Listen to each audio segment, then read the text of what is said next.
नमो ज्ञानेश्वरा नमो ज्ञानेश्वरा निवृत्ती वदारा सोपानदेवा मुक्ताबाई नमो त्रिभुवन पावनी आद्यत्रयजननी देवांची जयांचे किलिया स्मरण होय सकळ विद्यांचे अधिकरण तेचे वंदो श्रीचरण श्री गुरूंचे ते नमस्कारोनी आता ज्ञान विज्ञान तृप्तात्मा कूटस्थो विजितेंद्रियाः युक्त इत्युच्यते योगी समलोष्ठाश्म कांचनः। जो हा विज्ञानात्मक भावो तया विवरिता झाला वावो मग लागला जव पाहो तव ज्ञान ते तोची। कैवल्य साम्राज्य चक्रवर्ती विश्वमौली ज्ञानोबाराय सकल ब्रह्मनिष्ठ गुरुजनांच्या परमकृपेने श्री भगवती ज्ञानेश्वरीच्या 6व्या अध्यायाचा विचार आपण करत आहोत। आणि जो योगावर आरूढ झालेला पुरुष आहे, ज्याला योगी असं म्हटलं जातं, त्या योगी पुरुषाचं काय लक्षण, त्या लक्षणाचा विचार परमात्मा 7व्या आणि 8व्या क्रमांकाच्या श्लोकामध्ये सांगतात की ज्याने आपलं अंतःकरण जिंकून घेतलेलं आहे, विक्षेपाचा प्रसंग जरी आला तरी ज्याच्या मनामध्ये कोणत्याही प्रकारचा विक्षेप होत नाही, त्यामुळे त्याच्या समाधी योगाचा परमात्मा हाच विषय आहे। असा असणारा महात्मा प्रारब्ध बलामध्ये अनुकूलतेचे प्रतिकूलतेचे जीवनामध्ये प्रसंग येत असताना किंवा मान आणि अपमान जरी झाला तरीसुद्धा त्या मान अपमानामध्ये वाहून जात नाही किंवा सुखदुःखाची बोलणी त्याच्यामध्ये समाविष्ट होत नाही।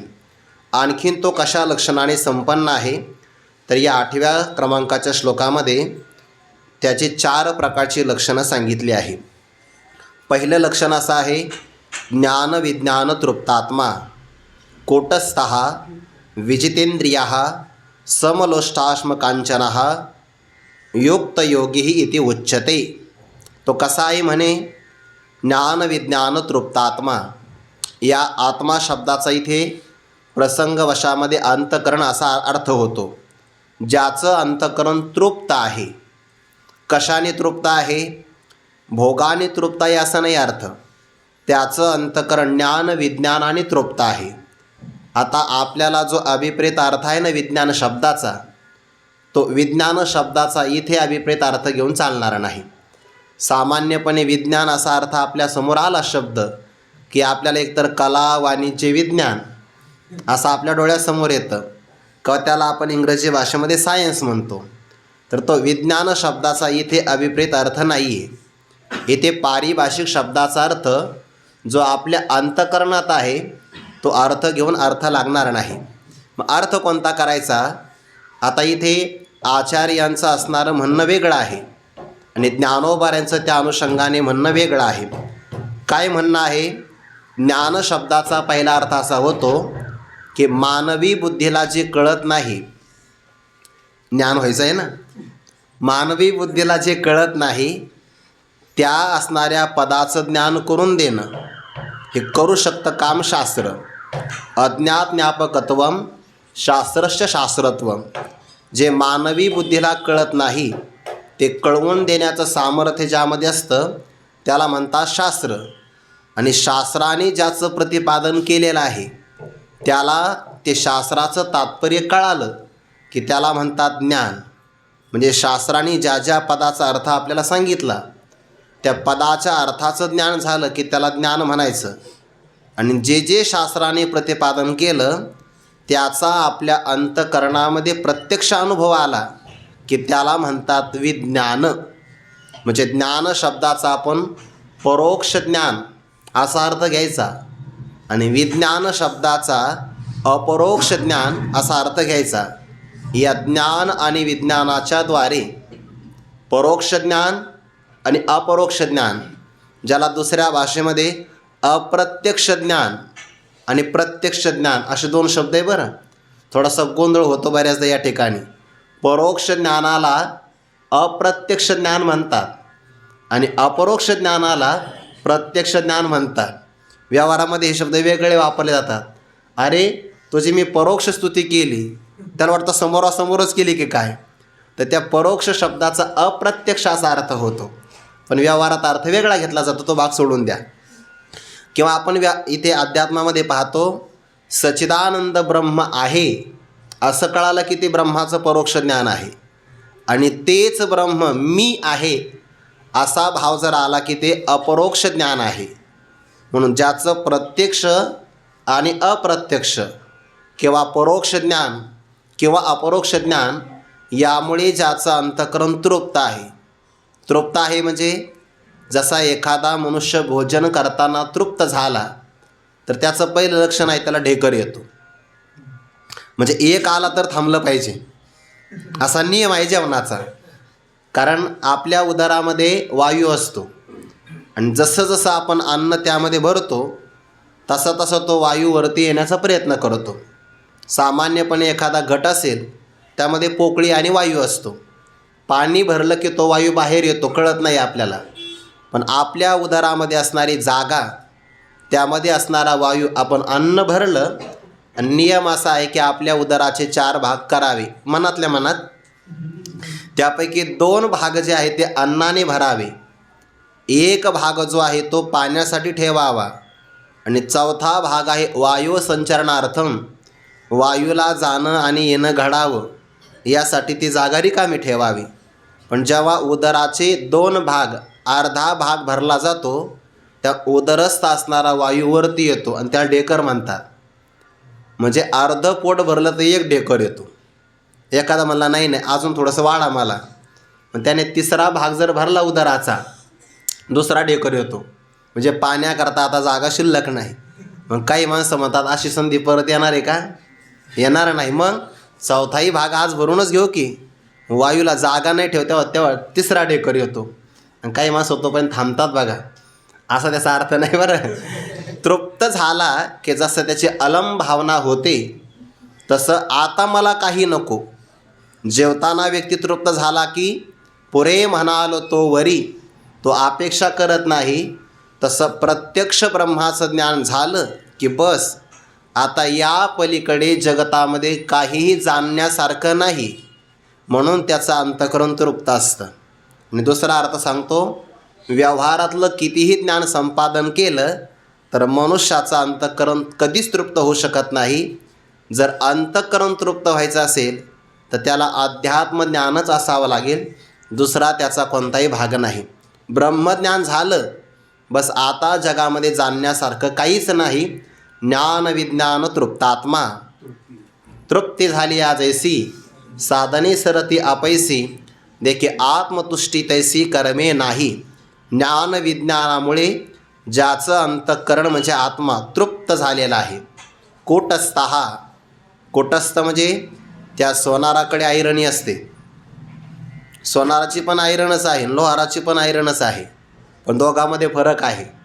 लोहाराची ऐरण लोखंडाची, तो घनाने घाव घालतो शस्त्र तयार करतो. आणि सोनाराकडे पण ऐरणच आहे, पण त्याच्याकडे ती हातोडी बारीक आकाराची असते, त्यावर तो अलंकार घडवितो. त्या ऐरणालाच काही काही ठिकाणी कूट असं म्हणतात. आणि मग अलंकार घडतात, मोडतात, तुटतात, पण त्या ऐरणीला काहीच विकार होत नाही. तसं जगत आलं गेलं, निर्माण झालं राहिलं तरी स्वरूपामध्ये कोणता विकार होत नाही. कुटविन निर्विकार स्थितः, आणि त्याला कूटस्थ असं म्हणतात. किंवा कुट शब्दाचा माया असा एक अर्थ होतो, जो मायेमध्ये स्थित आहे सत्ता आणि स्फूर्ती रूपाने, त्यालाही कूटस्थ असं म्हणतात. किंवा कूटस्थ शब्दाचा निर्विकार असा एक अर्थ आहे. विजितेंद्रियः, ज्याने चांगल्या प्रकारे विशेष करून आपल्या सर्व इंद्रियावर विजय संपादन केलेला आहे. 3 लक्षणं झाली. ज्ञान विज्ञान तृप्तात्मा, अगदी कोणतेही प्रतिकूल प्रसंग आले तर निर्विकार राहतो. व्यक्तीला जर दुःख होत असेल ना एखाद्या प्रतिकूल प्रसंगामध्ये, प्रतिकूल प्रसंगात दुःख होणं हाही विकारच आहे. आणि पुढे जाऊन सांगू, आनंदाच्या प्रसंगामध्ये मी आनंदी आहे असं म्हणणं हा सुद्धा विकारच आहे. विचारसागरात तर असं म्हटलं आहे की मी ब्रह्म आहे, हा सुद्धा विकार आहे. कारण ही सुद्धा अंतःकरणाची वृत्ती आहे ना, हा सुद्धा विकार आहे, तोही सोडावा लागतो. मी ब्रह्म आहे हा सुद्धा विकार तो चिदाभासाला होतो, असंग चैतन्याला तो होत नाही. इतका हा निर्विकार आहे. म्हणजे त्याला ब्रह्मज्ञानाचं सुद्धा कौतुक नाही. पण ते मिळाल्यानंतर बरं, मिळाल्यानंतर अगोदरच नाही. कारण जसं अज्ञान ज्या सत्तेतलं आहे तसं ब्रह्मज्ञानसुद्धा त्याच सत्तेतलं आहे. आणि समान सत्ता जर असेल ना तरच ब्रह्मज्ञान त्या अज्ञानाला निवृत्त करू शकतं. जसं तुम्हाला जर स्वप्नामध्ये तहान लागली तर स्वप्नातली तहान भागविण्यासाठी जागृतीमध्ये आपल्या उशाजवळ असणारं पाणी चालणार नाही. स्वप्नातली तहान लागली तर स्वप्नातलंच पाणी लागतं. तसं ब्रह्मज्ञान, अज्ञान हे जर मिथ्या आहे तर त्याला घालवणारं ब्रह्मज्ञानसुद्धा त्याच सत्तेतलं मिथ्या असावं लागतं. म्हणून ते विकार आहे. हाही विकार जिथं नाही त्याला म्हणतात कूटस्थः विजितेंद्रियाः. आणि अशा पुरुषाची सगळीकडे समदृष्टी झाल्यामुळे समशब्द हा ब्रह्माचा वाचक आहे. सम झाली म्हणजे काय? सगळीकडे ब्रह्मदृष्टी झाली. ऐसा ज्याचा अनुभव विश्वदेव सत्यत्वे देवतया जवळी असे पापनाशे दर्शने.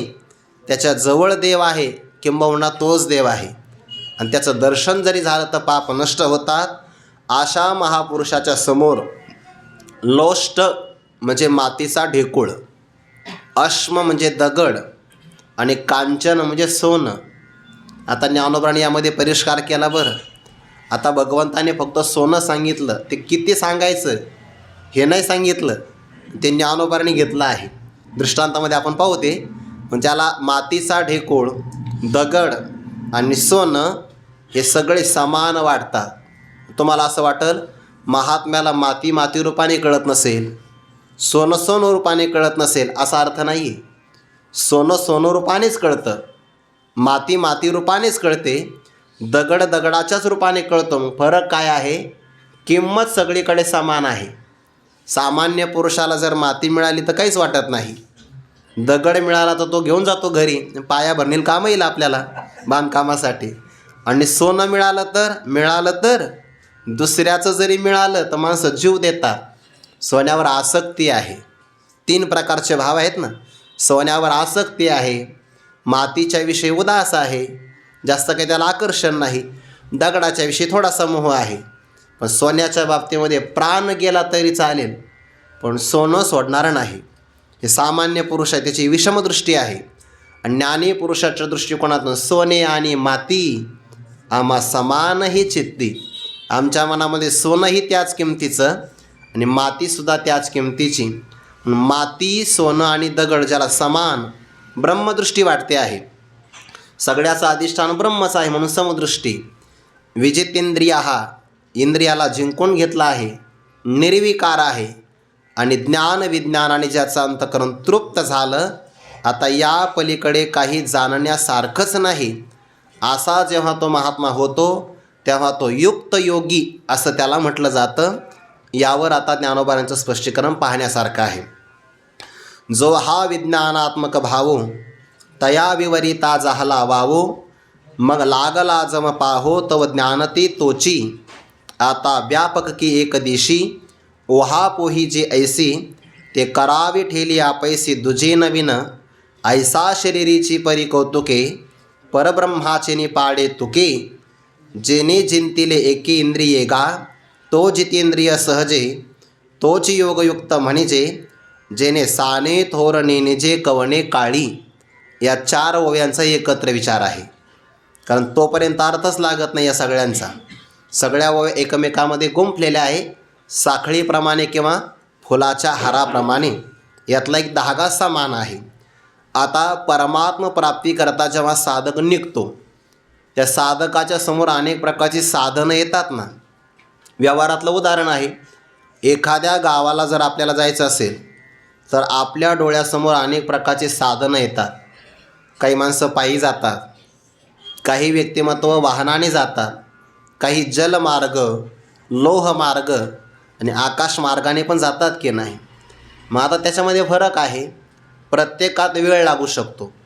आकाशमार्गाने गेला तर वेळ नाही लागत, विमानाने प्रवास केला तर विमानाने वेळ लागत नाही, फक्त तपासणीसाठी जास्त वेळ लागतो. नेमकं असंच आहे, विमानाचा प्रवास 2 तासाचा असेल तर ते अगोदरच 2 तास तिथं थांबावं लागतं. म्हणजे वेटिंगला जास्त वेळ लागतो, प्रवासाला जास्त वेळ लागत नाही. विमानाने प्रवास केला की खर्चही जास्त आहे म्हणा, तसा कधी कमी जास्त पण होत राहतो. आकाशमार्गे गेला की वेळ कमी लागतो आणि पाऊल मार्गाने गेला तर वेळ जास्त लागतो. त्यामध्ये पुन्हा रस्त्याचा मार्ग, जलमार्ग, लोहमार्ग. सगळ्यात आरामदायी मार्ग लोहमार्ग. निद्रेचे सुख न मोडे, मार्ग तरी बहु साल सांडे, तैसे सुखासना सांगडे सोहपे होई. जुन्या काळात पालखी असायची. पालखीत व्यक्ती झोपून गेला की प्रवासही उरकायचा आणि झोपेलाही धक्का लागायचा नाही. हल्लीच्या काळामध्ये शयनयान तसंच असतं. शयनयान म्हणजे स्लीपर कोच, इंग्रजीत सांगावं लागतं ना, मग तेव्हा कळतं आपल्याला. पैसे व्यवस्थित आहे, काही नाही. रेल्वेमध्ये सगळी व्यवस्था असते, भूकही चांगली लागते, सोडून द्याविषयी. मुक्कामाला जायचं असेल तर आपल्या डोळ्यासमोर साधनं अनेक आहे. तसं आत्मप्राप्तीकरिता निघाला की त्याच्याकडे साधनं अनेक आहे. निष्काम कर्म, अष्टांग योग, उपासना आणि ज्ञानयोग. ज्ञानयोगालाच विचार असं म्हणतात आणि विचारामध्ये निवड करावी लागते. ज्याप्रमाणे दूध आणि पाणी एकत्र ठेवलं तर राजहंसाच्या चोचीमध्ये सामर्थ्य असं आहे की असार असणारं, दृष्टांतापुरतं बरं, असार असणारं पाणी तो बाजूला ठेवतो आणि त्यातलं सारभूत असणारं दूध बरोबर त्याची निवड करतो. सलिली पै जैसे एक होणी मिनाले असे, परी निवडोनी राजहंसे वेगळे कीजे. हा झाला दृष्टांत. तसं परमात्म चैतन्य प्राप्त करायचं आहे तर त्या चैतन्यावर आवरण मायेचं आहे आणि मायेचं कार्य आहे जगत. या जगताला बाजूला सारल्याशिवाय आपल्याला परमात्म प्राप्तीकरिता येणार नाही. उदाहरण असं आहे, जोपर्यंत आपण शेवाळ दूर करत नाही तोपर्यंत पाणी प्राप्त नाही होणार.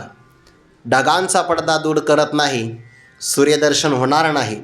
सापाचा वेढा दूर नाही केला, चंदन प्राप्त होणार नाही. तसं व्यष्टी असणारा देहाचा संबंध आणि समष्टी रूपाने असणारा जगाचा संबंध बाजूला केल्याशिवाय आत्मप्राप्ती किंवा ब्रह्मप्राप्ती होणारच नाही.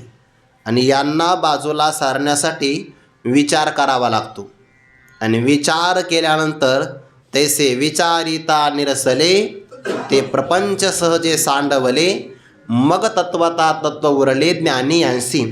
विचारामध्ये निषेध होत असतो, निषेधामध्ये त्याग होत असतो. उदाहरण ज्ञानेश्वरीमध्ये आलेलं आहे. जुन्या काळातलं उदाहरण आहे. एका मुलीचं लग्न झालं. लग्न झाल्यानंतर ती आपल्या माहेरी आली, पण तिच्या लग्नाच्या दिवशी तिच्या काही मैत्रिणी गैरहजर होत्या. मग त्या तिला भेटायला आल्या. आल्यानंतर तिला बरेच दिवस घरी राहिल्यानंतर पुन्हा पती घ्यायला आला. दुसरा कोणी मूळ हरी नव्हता ना. मूळ हरी शब्दात खरं मुख्य हा शब्द आहे, पण आपण त्याचा मुराळी केला, सोडून द्या.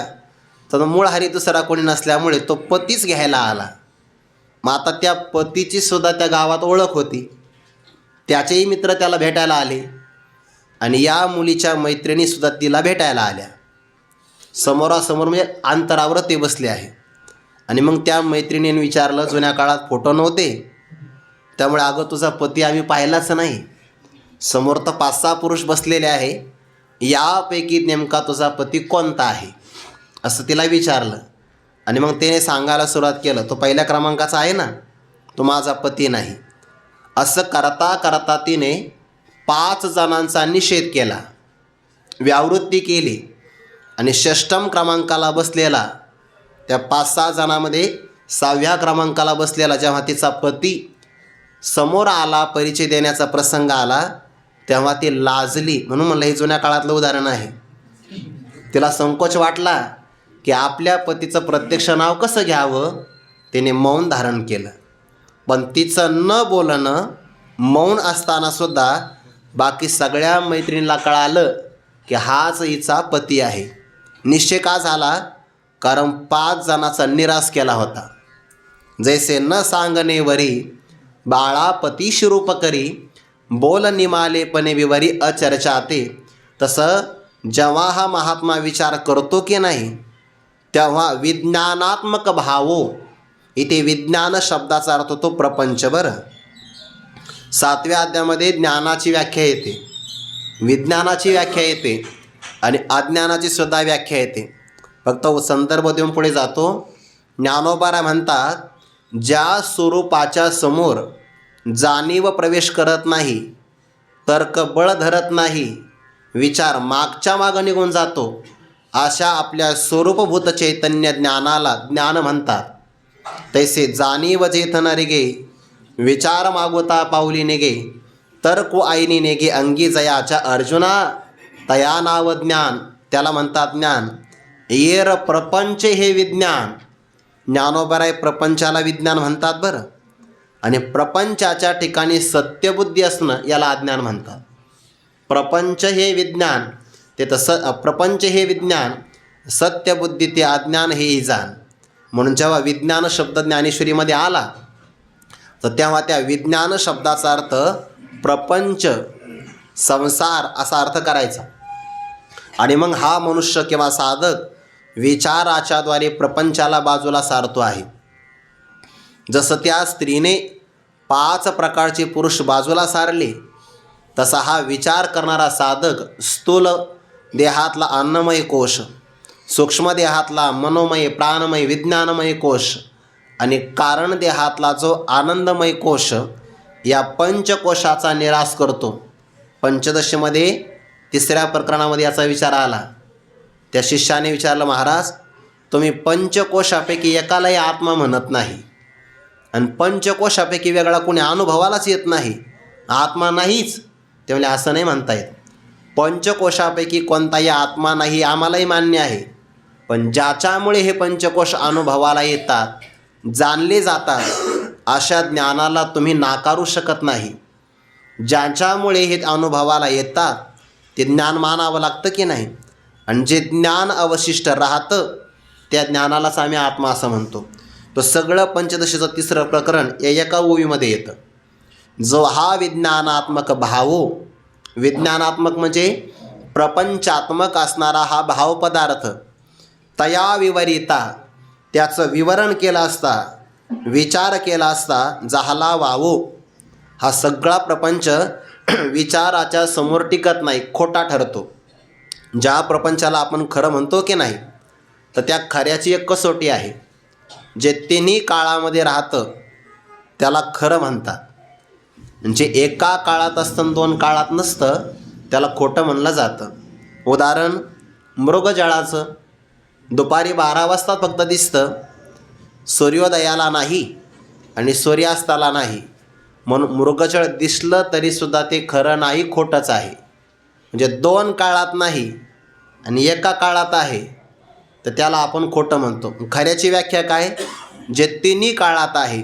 पुन्हा तेच उदाहरण, रज्जू म्हणजे दोरी.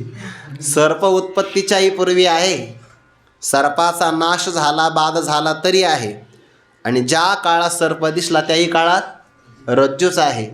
तसं आपलं आत्मस्वरूप देह उत्पत्तीच्या पूर्वी पण आहे, देहाचा नाश झाला तरी राहणार आहे.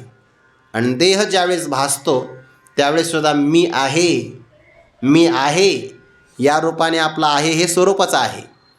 म्हणजे तिन्ही काळात असतं ते सत्य, म्हणजे एका काळात प्रतीतीला येतं 2 काळात नसतं ते खोटं. म्हणून प्रपंचाचा जेव्हा तो विचार करतो ना, सदैव सौम्येदमाग्र आसीत एकमेवाद्वितीयम ब्रह्म, हा त्याचा विचार आहे. आणि म्हणून विज्ञानात्मक भावो तया विवरिता, त्याचा विचार करताना तो व्यर्थ झाला.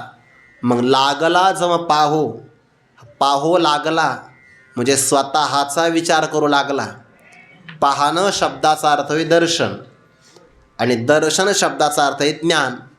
जेव्हा तो स्वरूपभूत आपल्या मी कोण आहे असा विचार करू लागला, आहे मी कोण हा करावा विचार, म्हणे ज्ञानेश्वर निवृत्तीचा. कोहम कथमिदं जातं को वै कर्तासि विद्यते उपादानं किमस्ति विचारं स्वयमीदृशः. असा जेव्हा तो विचार करतो की नाही, तेव्हा जे ज्ञान अवशिष्ट राहतं, ज्या अनुभवाने, अनुभव म्हणजे ज्ञान, ज्या ज्ञानामुळे या सगळ्या प्रपंचाचा निषेध करता येतो, असं जे ज्ञान अवशिष्ट राहतं ना, ते ज्ञान आणि तो दोघं एकच आहे. ज्ञान म्हणजे चैतन्य, चैतन्य शब्दाचाच अर्थ होतो ज्ञान. एक ज्ञान असं आहे की जे कायम निर्माण होतं, त्याला वृत्ती ज्ञान म्हणतात. आणि एक ज्ञान मात्र असायचे, निर्माणही होत नाही, नष्टही होत नाही, ते कायम अखंड राहतं. पंचदशीचं पहिलं प्रकरण आपल्या डोळ्यासमोर आणावं लागेल. थोडासा विस्तार करावा लागेल या ओवीचा. आता शेवटचा टप्पा आहे त्यातला. जागृतीमध्ये आपल्याला ज्ञान होतं की नाही, थोडं बारकाईनं बघा बरं हा विचार, म्हणजे हे उत्तरार्धातलं पद लगेच समजून जाईल. जागृतीमध्ये फक्त बघा, शब्द ज्ञान, स्पर्श ज्ञान, रूप ज्ञान, रस, गंध. आता पंचविषय बाजूला करा. शब्द, स्पर्श, रूप, रस, गंध. खाली काय राहतं? 5 प्रकारचं ज्ञान नाही राहत, ज्ञान एकच आहे. म्हणजे तुम्ही जागृतीमध्ये पंचविषयाला जाणलं आणि विषयाची उपाधी बाजूला केली तरी ज्ञानच अवशिष्ट राहतं. स्वप्नामध्ये चला, स्वप्नामध्ये सुद्धा असंच घडतं. स्वप्नामध्ये सुद्धा आपल्याला विषय अनुभवाला येतात, त्यातले विषय बाजूला केले की ज्ञानच अवशिष्ट राहतं.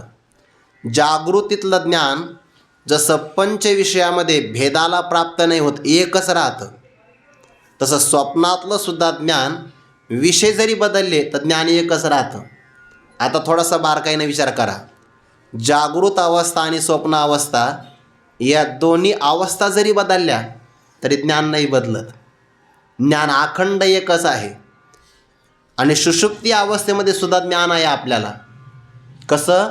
जागा झालेला व्यक्ती काय म्हणतो, मी एवढ्या काळापर्यंत सुखाने झोपलो होतो आणि काहीच मी जाणत नव्हतो.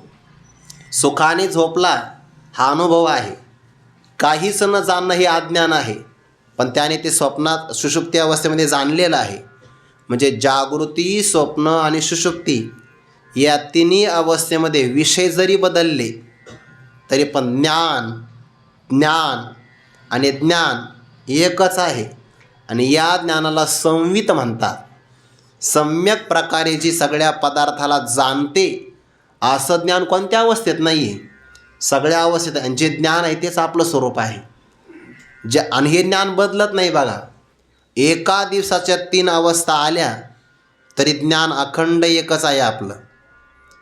नंतर पक्ष आला, पक्ष म्हणजे 15 दिवसाचा पक्ष, शुक्ल पक्ष. वद्य पक्ष आला, महिना पालटला तरी ज्ञान बदलत नाही. 12 महिने गेले तरी ज्ञान एकच राहतं. असं मासाब्द युग कल्पेशो गतागम्येष्वनेकधा नोदेती नास्तमेते का संविदेशा स्वयंप्रभा. हे जे संवित ज्ञान आहे ना ते एकच राहतं. आणि ज्याचा बाद होतो ते प्रापंचिक ज्ञान आहे. जो हा विज्ञानात्मक भावो तया विवरिता झाला वावो. मग लागला जम पाहो. जेव्हा तो स्वतःच्या विषयी विचार करू लागला तेव्हा तिन्ही अवस्थेमध्ये असणारं ज्ञान हेच माझं स्वरूप आहे, हाच माझा आत्मा आहे. ज्याला ज्ञान म्हणतात ना त्यालाच आत्मा म्हणतात, आत्मज्ञान. किंवा तेच ज्ञान व्यापक कळालं की त्याला ब्रह्मज्ञान म्हणतात. ज्ञान हेच आपलं स्वरूप आहे, शुद्ध ज्ञान. जेव्हा तो पाहतो तेव्हा तो ज्ञानापेक्षा वेगळा राहत नाही. फक्त एवढंच आहे की या ज्ञानाचा अनुभव नाही घेता येत. का? अनुभव हेच त्याचं स्वरूप आहे. स्वयमेवानुभूतित्वात वेद्यतेनानुभव्यता ज्ञातृज्ञानांतराभावात अज्ञेय नत्व सत्तया. आणि असा भाव प्राप्त झाला की आता तो महात्मा आता व्यापक की एकदेशी. तो एका देशात आहे. देश म्हणजे जागा बरं, पण देश शब्द आला की लगे आपल्या डोळ्यासमोर अनेक देश येतात. तसं विज्ञान शब्द आला की अनेक विज्ञानाचे अर्थ येतात की नाही. तसा देश शब्द आला की तसा प्रांतार्थ नाही घ्यायचा इथं. देश म्हणजे ठिकाण किंवा जागा. आणि एका देहाच्या जागेत राहणं त्याला एकदेशी म्हणतात. आणि सर्व देशामध्ये राहणं याला व्यापक म्हणतात. आता या स्वरूपामध्ये द्वैत रूपाने असणारा देश सिद्धच होत नाही, तर तो एकदेशी किंवा तो व्यापक आहे. ओहापोही जी ऐसी असा जो विचार केला जातो की नाही, किंवा तर्कवितर्क केला जातो, जे वाटाघाट केली जाते ते करावी ठेली आपैसी, ते आपोआप बंद पडते. ठेली म्हणजे बंद पडणं. तो विचार आपोआप बंद पडतो का?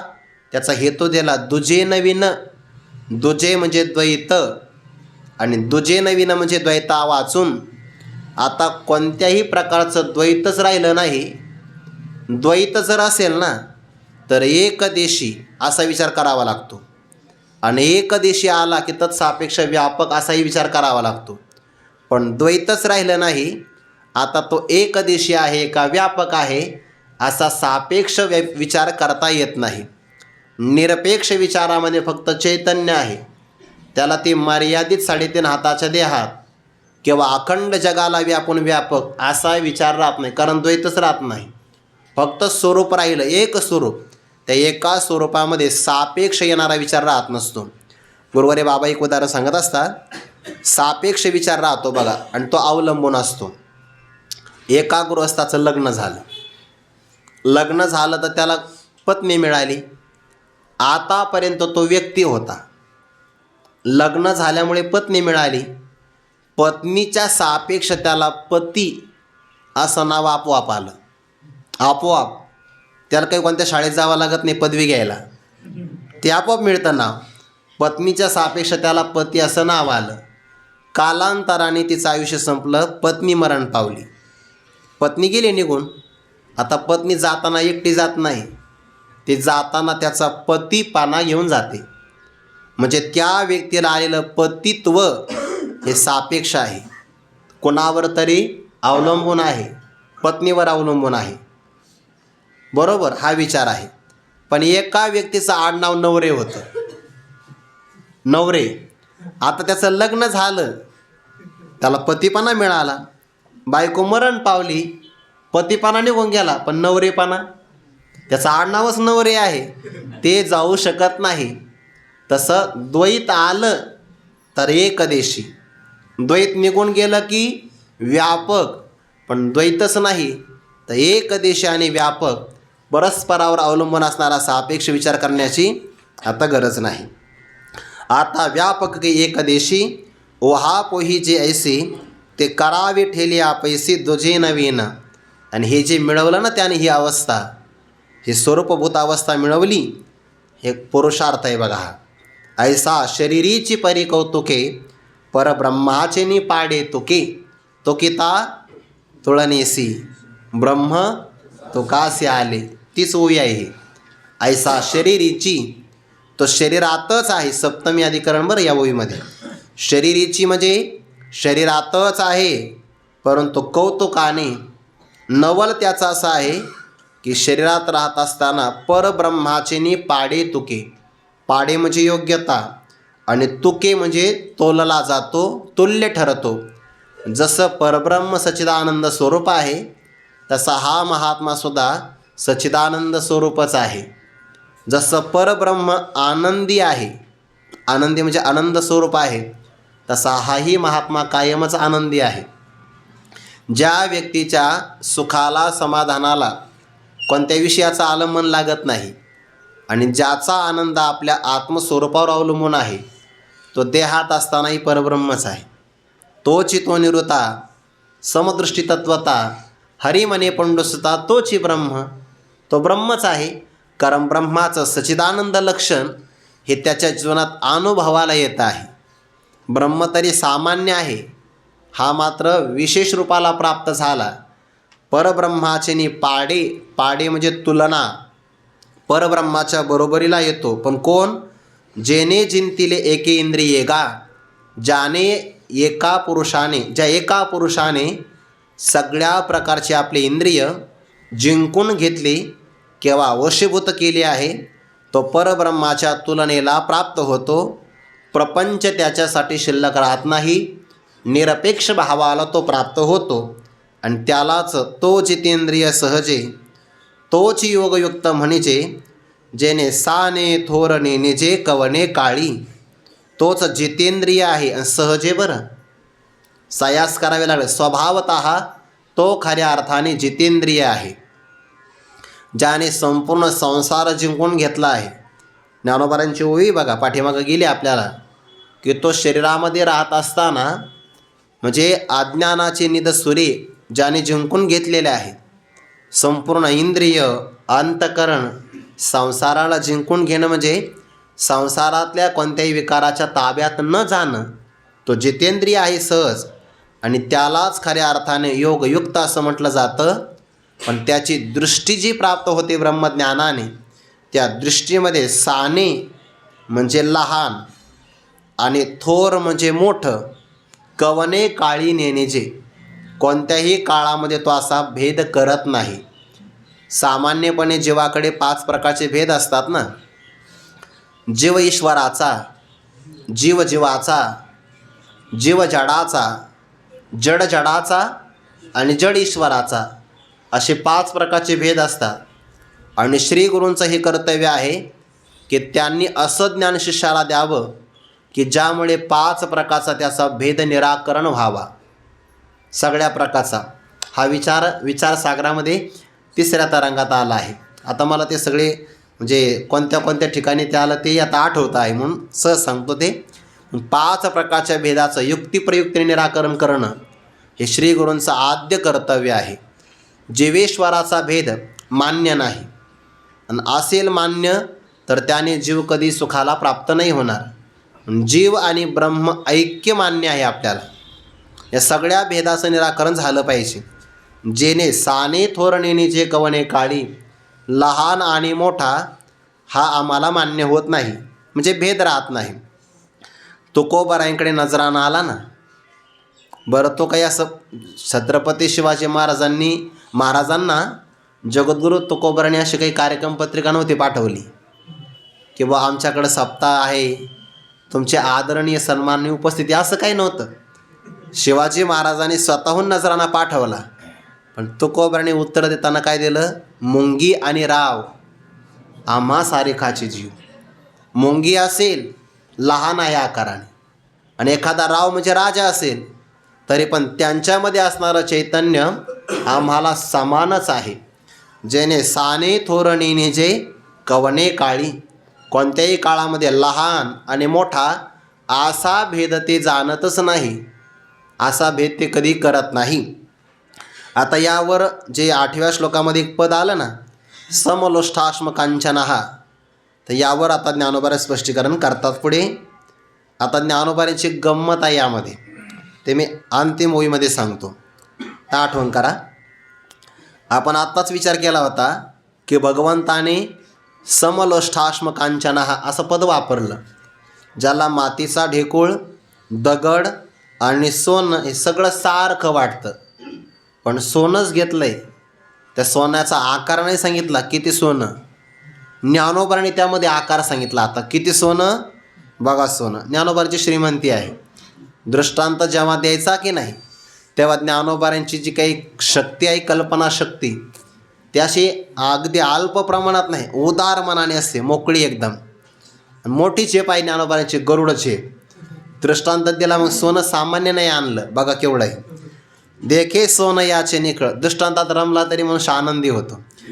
देखे सोनं याचे निखळ, मेरू येसने ढिसाळ, आणि माती येचे डिखळ की सरिसीची मानी.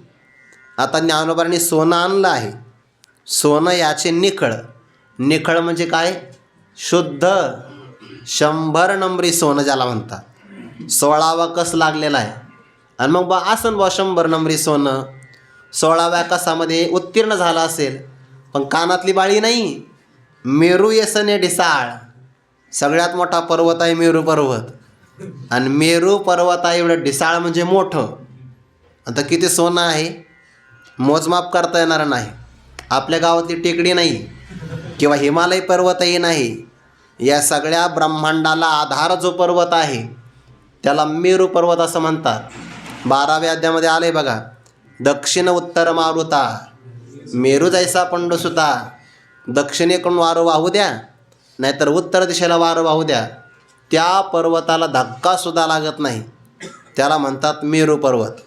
आणि असं म्हणतात तो संपूर्ण पर्वत सोन्याचा आहे, सगळा पर्वत. त्याच्यावर हे सगळं ब्रह्मांड विराजमान. म्हणजे आम्हाला दिसत नाही, आपल्याला दिसणार नाही.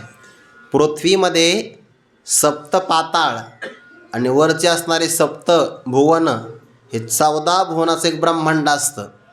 आणि या सगळ्या ब्रह्मांडामध्ये अंतर आहे बरं. आताचे विज्ञान काळातले शास्त्रज्ञ मंगळापर्यंत गेले. आपला भारत देश चांद्रयान मोहिमेमध्ये चंद्रापर्यंत गेला. किंवा आता कोणतं तरी एक यान प्रक्षेपित झालं आहे बघा, तर ते सूर्याचा अभ्यास करण्याकरता गेला आहे. त्याला बरेच दिवस लागणार आहे. म्हणजे आतापर्यंत आपण कुठपर्यंत मजल मारली? सूर्यापर्यंत. सूर्य मध्यभागी आहे आणि त्याच्याभोवती सगळे ग्रह फिरतात. म्हणजे सूर्यमाला फक्त एकच आहे. अशा अनंत आहेत, त्याला गॅलेक्सी असं काहीतरी इंग्रजीत म्हणतात. आकाशगंगा कितीतरी मोठ्या आहेत, फार मोठ्या, आणि ब्रह्मांडाचा हिशोब लागू शकत नाही, इतकं ते व्यापक आहे. आणि त्या सगळ्याला आधार आहे मेरू पर्वताचा. ज्ञानोबा म्हणतात त्याला मेरू पर्वत मिळाला शुद्ध सोन्याचा, पुन्हा मेरू पर्वता एवढं सोनं मिळालं. किंमत काय? आणि मातीयेचे टिखळके सरिषेची मानी. सरिषे म्हणजे सारखं, मातीचा ढेकुळा आला काय समोर, आणि एवढं शुद्ध मेरू पर्वता एवढं मोठं सोनं आलं तरी त्या महात्म्याला काही आकर्षण नाही. मग हे महात्म्य कोण असेल? ज्यांची ज्ञानेश्वरी आपण वाचतो तेच ज्ञानोबा आहेत ना. जयाची द्वारी सोन्याचा पिंपळ आहे, पण त्याचं आकर्षण ज्ञानोबारानं कुठं आहे? ते महत्त्व आपल्याला म्हणजे आपल्याला माहिती आहे की हा सोन्याचा पिंपळ आहे, पण त्या सोन्याच्या विषयी ज्ञानोबारांना मोह नाही, आसक्ती नाही किंवा ममता नाही. मातीयेचे ढिखळकी सरिषेची मानी. संत वाङ्मयामध्ये भक्तविजयामध्ये राका महाराज कुंभार आहेत. बांका हे त्यांच्या पत्नीचं नाव आणि वंका हे त्यांच्या मुलीचं नाव. परमविरक्त. ते मडकी तयार केले आणि एका मांजरीनं त्यामध्ये पिलं जन्माला घातली. लक्षात नाही आलं त्यांच्या. ते सगळे मडके जे होते आव्यामध्ये ठेवले, अग्नी लावला आणि सायंकाळी मांजर आली. त्या मडक्याच्या भोवती गिरट्या घालू लागली. लक्षात आलं आपल्याकडून चूक झाली. मांजरीची पिलं डेऱ्यामध्ये ठेवली आणि तो डेरा आपण अग्नीमध्ये भाजायला ठेवला. इतका पश्चाताप झाला, पण आता अग्नी जाऊ शकत नाही. देवाला प्रार्थना केली. पांडवांचं लाक्षागृहामध्ये रक्षण केलं की नाही? बरं, पांडवाचं रक्षण केलं. भक्त प्रल्हादाला अग्नीपासून वाचविलं. देवा, मांजरीची पिल्लं वाचवायला तुला काय कठीण आहे? करशील तरी नव्हे काही, राईचा डोंगर पर्वत राई, आपुले करुणेची साई करीव आई मजवरी. झालं, प्रार्थना सुरू झाली. पत्नीने सांगितलं असं नाही म्हणे, देवाला काहीतरी नवस करा ना. नवस केला तर परमात्मा प्राप्त होईल. राका बोले प्रत्युत्तर, अग्नीत पिले वाचतील जर, मी सर्वथा न करे संसार शारंगधर पावली. प्रत्युत्तर दिलं, अग्नीत पिलं जर वाचली ना, मी संसार नाही करणार. 3 दिवस अग्नी भडकतच होता. शांत झाला, लालबुंद झाले सगळे मडके लालबुंद. शांत झाला अग्नी. ते मडके थोडेसे थंड झाले, बाजूला काढले. ज्यामध्ये पिलं होती तो डेरा तशाच तसा राहिला. पिलं वाचली आणि इतका आनंद झाला मांजरीला.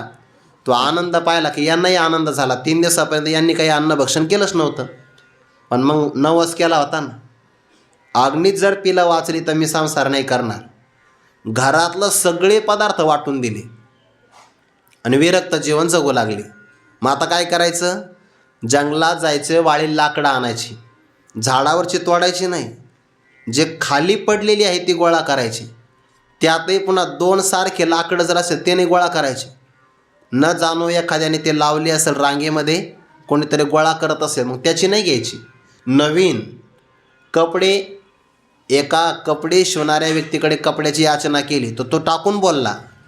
तो म्हणला विरक्त झाले आणि कपडे मागतात. त्याने मग मागायचे नाही, रस्त्यावर पडलेल्या चिंध्या गोळा करायच्या आणि त्याने आपलं लज्जारक्षण करायचं. परमविरक्त.